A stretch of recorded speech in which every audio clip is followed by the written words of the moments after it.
हमने 2 टाइप हमारे हो चुके थे, अब हम थर्ड टाइप पढ़ेंगे। हमारे पास based on the particles of the dispersed phase. जब हमारे पास डिस्पर्स्ड फेज के जो पार्टिकल होते हैं उनके ऊपर बेस्ड हमारे पास कौन कौन से टाइप होंगे कोलाइड्स के। अब सबसे पहला था हमारे पास मल्टी मोलिकुलर कोलाइड्स। मल्टी का मतलब होता है बहुत सारा, मोलिकुलर का मतलब होता है मोलिक्यूल्स। जब एक साथ इकट्ठे होते हैं तो वहां पे जो कोलाइडल बनेगा उसको हम क्या कहेंगे, मल्टी मोलिकुलर कोलाइड्स। देखो, a large number of atoms और स्मॉलर मोलिक्यूल्स। देखो हमारे पास जो अमाउंट होगी वो तो ज़्यादा होगी, लेकिन जो साइज होगा वो क्या होगा, कम होगा। उनका जो डायमीटर होगा वो क्या होगा, 1 नैनोमीटर से भी कम होगा।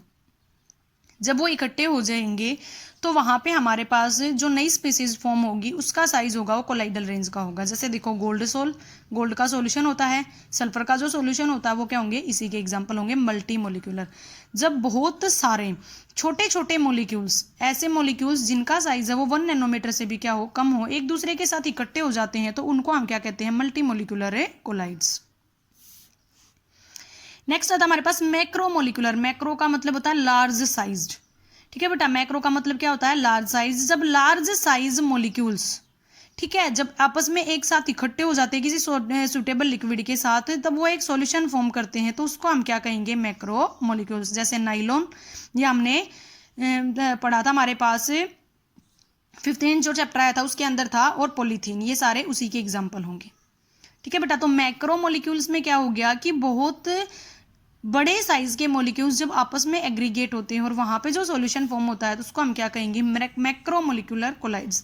ये है भाई एसोसिएटेड कोलाइड्स, ये आपका बहुत इंपॉर्टेंट है। यहाँ से cleaning action of the soap और मिसेल्स फॉर्मेशन आता है। तो सबसे पहले देखो आप लोग, एसोसिएटेड का मतलब होता है इकट्ठा होना। कहता है कि एक सब्सटेंस जब किसी मीडियम के अंदर डिसोल्व होता है लो कंसंट्रेशन के ऊपर, जब कोई सब्सटेंस किसी मीडियम में डिसोल्व होता है लो कंसंट्रेशन के ऊपर, तो वो एक नॉर्मल स्ट्रॉन्ग इलेक्ट्रोलाइट की तरह बिहेव करता है। ठीक है बेटा, किसकी तरह बिहेव करता है, एक स्ट्रॉन्ग इलेक्ट्रोलाइट की तरह। लेकिन जब हम कंसंट्रेशन को ज्यादा कर देते हैं तो वो कोलाइडल स्टेट की प्रॉपर्टी शो कराता है। ठीक है भाई, जब हम कंसंट्रेशन को क्या कर देते हैं, ज्यादा कर देते हैं, तो वो कोलाइडल स्टेट की प्रॉपर्टी शो कराता है due to the formation of aggregate. Aggregate का मतलब होता है इकट्ठा होना। ठीक है, वो जो पार्टिकल है वो आपस में इकट्ठे हो जाते हैं तो उसको हम क्या कहते हैं, कोलाइडल सोल।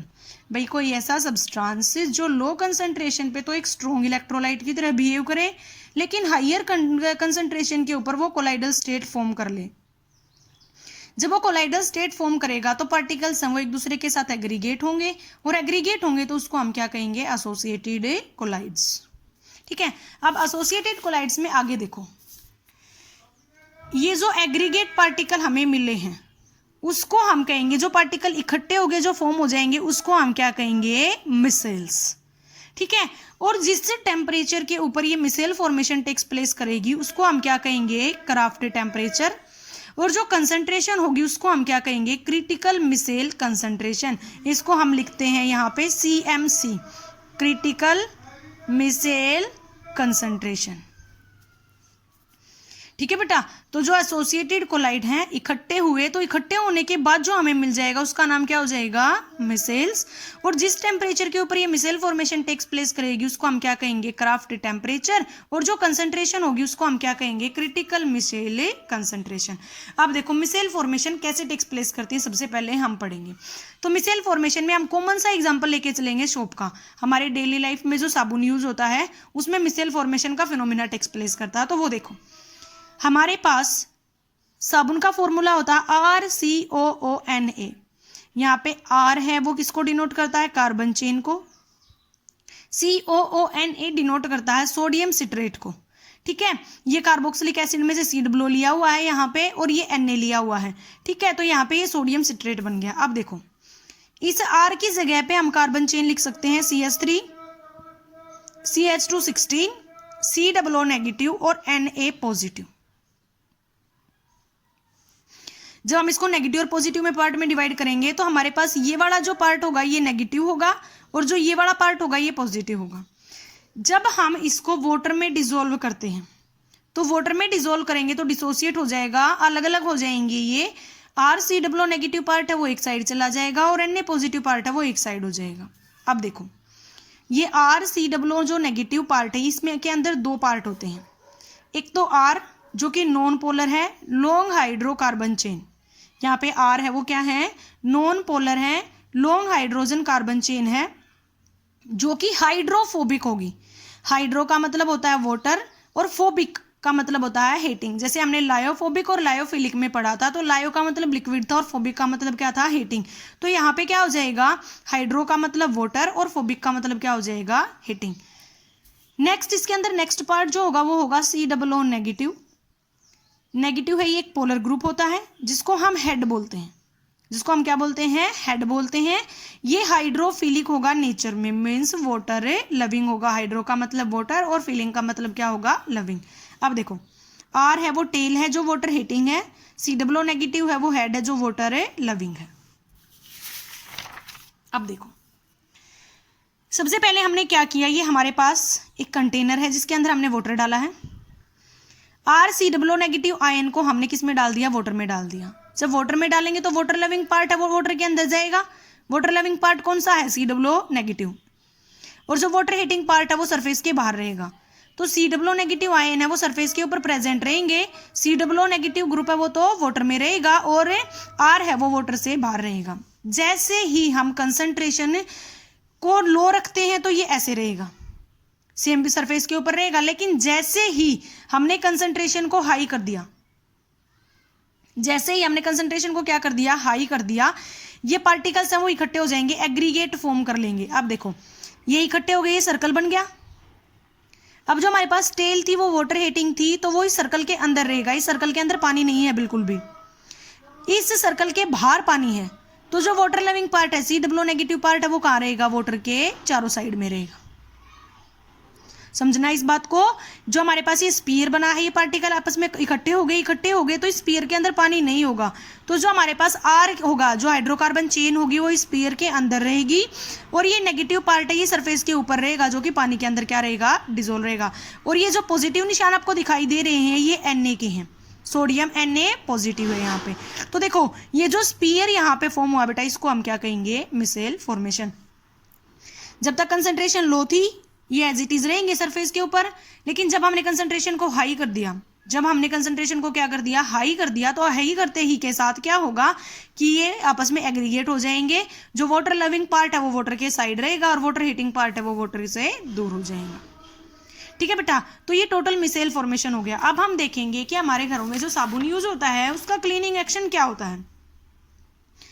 कहता है कि जो डर्ट के पार्टिकल होते हैं वो कपड़े के ऊपर प्रेजेंट होंगे। जब हम उसको सोप सॉल्यूशन में डालेंगे, मीन्स जिस पानी के अंदर हमने साबुन मिक्स किया है उसमें डालेंगे, तो जो हाइड्रोफोबिक पार्ट होगा वो क्या रहेगा, ऑयल के साथ रहेगा। मतलब जो डर्ट है उसके अंदर ऑयल भी प्रेजेंट होता है। और जो हाइड्रोफिलिक पार्ट होगा वो क्या हो जाएगा, आउटसाइड द ग्रीस ड्रॉपलेट, मतलब जो ग्रीस की ड्रॉपलेट थी उसके चारों ओर आके घिर जाएगा। ठीक है बेटा, जैसे देखो ये हमारे पास कपड़ा है, कपड़े के ऊपर क्या लगा हुआ है, ग्रीस लगा हुआ है। ठीक है, अब हमने क्या किया, इस कपड़े को पानी में डाल दिया। जैसे ही हमने पानी में डाला तो जो हाइड्रोफोबिक पार्ट है वो इस ग्रीस के अंदर रह जाएगा। ठीक है, क्योंकि वो पानी से दूर रहता है। और जो हाइड्रोफिलिक पार्ट है वो इस ग्रीस के क्या आ जाएगा, सरफेस के ऊपर आ जाएगा। ये सोप सॉल्यूशन है हमारे पास। ठीक है, हमने इस कपड़े को इस पानी में रख दिया। पानी में रखते ही जो हाइड्रोफिलिक पार्ट है वो तो सरफेस के ऊपर रहेगा और जो हाइड्रोफोबिक पार्ट है वो सरफेस के अंदर रह जाएगा। उसके बाद देखो जो हाइड्रोफिलिक पार्ट है वो पोलर है। पोलर होगा तो वाटर के साथ इंटरेक्शन करेगा। ठीक है, इंटरेक्शन करेगा तो जो हमारे पास जो ऑयल ड्रॉपलेट है उसके चारों ओर हो जाएगा। जैसे ही ऑयल ड्रॉपलेट है वो इस प्रकार क्या होगा, वो पानी के साथ इंटरेक्शन करना स्टार्ट कर देगा। पानी के साथ इंटरेक्शन हो गया तो जो ऑयल ड्रॉप है वो क्या हो जाएगी, हमारा जो क्लॉथ है उसके सरफेस से दूर हो जाएगी और वाटर सॉल्यूशन के अंदर रह जाएगी, जो हमारे पास क्या करेगी, काइनिक मिसेल फॉर्म करेगी, देन वास्ड अवे। ये देखो यह वाटर का सॉल्यूशन है, ये ऑयल ड्रॉपलेट है, ये कपड़े से दूर हो गई है। यहाँ तक ये कपड़े के ऊपर प्रेजेंट थी लेकिन यहाँ पे कपड़े से क्या हो गई है, दूर हो गई है। अब जैसे ही हम इसको पानी में डालेंगे तो ये ऑयल ड्रॉप है ये पानी से क्या हो जाएगी, बह जाएगी, मतलब पानी के साथ बह जाएगी और हमारे कपड़े से क्या हो जाएगी, दूर हो जाएगी। तो ये हमारे पास मैकेनिज्म होता है। देखो कैसे होता है। सबसे पहले हम क्या करेंगे, जो ऑयल ड्रॉप है वो कपड़े के ऊपर प्रेजेंट है उसको सोप सॉल्यूशन में डालेंगे। सोप सॉल्यूशन में डालेंगे तो हाइड्रोफोबिक पार्ट है वो ऑयल ड्रॉपलेट के अंदर रहेगा और जो हाइड्रोफिलिक पार्ट है वो ऑयल ड्रॉपलेट के क्या रहेगा, सरफेस पे रहेगा। अब देखो ये एक पोलर पार्ट है, पोलर पार्ट है तो आते ही क्या करेगा, इस पानी के मॉलिक्यूल्स के साथ जो ये सोप सॉल्यूशन है इसके साथ इंटरेक्शन करना स्टार्ट कर देगा। जैसे ही ये इसके साथ इंटरेक्शन करना स्टार्ट करेगा, जो ये ऑयल ड्रॉपलेट कपड़े के ऊपर प्रेजेंट थी ये यहाँ से हट के हमारे पास वाटर सॉल्यूशन में आ जाएगी। ठीक है, वाटर सॉल्यूशन में आ जाएगी, इसका मतलब हमारे पास कपड़ा क्या हो गया, क्लीन हो गया। अब आप जितनी भी बार पानी में डालोगे उस कपड़े को, वो जो डर्ट होगी वो धीरे धीरे करके उस कपड़े से क्या हो जाएगी, बाहर हो जाएगी। तो ये होता है हमारे पास cleaning action of the soap. ये थे हमारे पास type of colloidal solution on the based upon dispersed phase and dispersion medium.